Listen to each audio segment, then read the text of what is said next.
স্বামী রাতে আর্জেন্টিনার খেলা দেখতেছে। স্ত্রী বলছে, এত রাত পর্যন্ত খেলা দেখলে ফজরের নামাজ কেমনে পড়বা, বা আমি কেমনে পড়বো, রুম একটাই। তো স্বামী বেচারা স্ত্রীকে বলছে, যা তুই তালাক।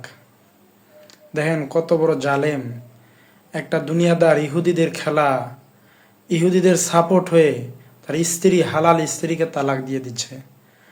মানুষ কি পরিমাণ নিচে নামতে পারে, তাহলে হিসাব করেন দাজ্জাল আসলে কি পরিমাণ দাজ্জালের সাপোর্টার বাড়বে। তো এই রকম অবস্থা দুনিয়ার ভিতর বিরাজ করতেছে। এই স্ত্রী কি হবে, তার মাসালা কি হবে, অবশ্যই ভালো কোনো আলেমের থেকে জেনে নেওয়া। এটা যেই জায়গায় প্রশ্নটা আসছে সেটা হলো এক ফিকহি মাসালার ভিতরে আসছে। তো হানাফি ফিকহি মাসালায় প্রশ্নটা করা হয়েছে, তারা যথাযথ উত্তরও দিয়েছেন যে এক তালাক দিলে তালাক হবে না, এক তালাক দিয়ে দিলে তাহলে এক তালাকই হবে, আবার ফিরাইও নিতে পারবে, কোনো সমস্যা নাই।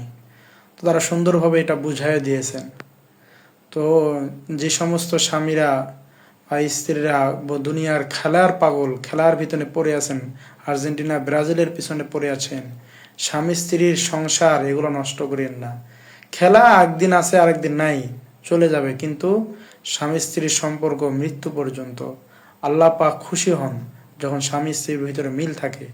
যখন স্বামী স্ত্রীর ভিতরে গন্ডগোল হয়ে যায়, আল্লাহ পাক নারাজ হয়ে যান।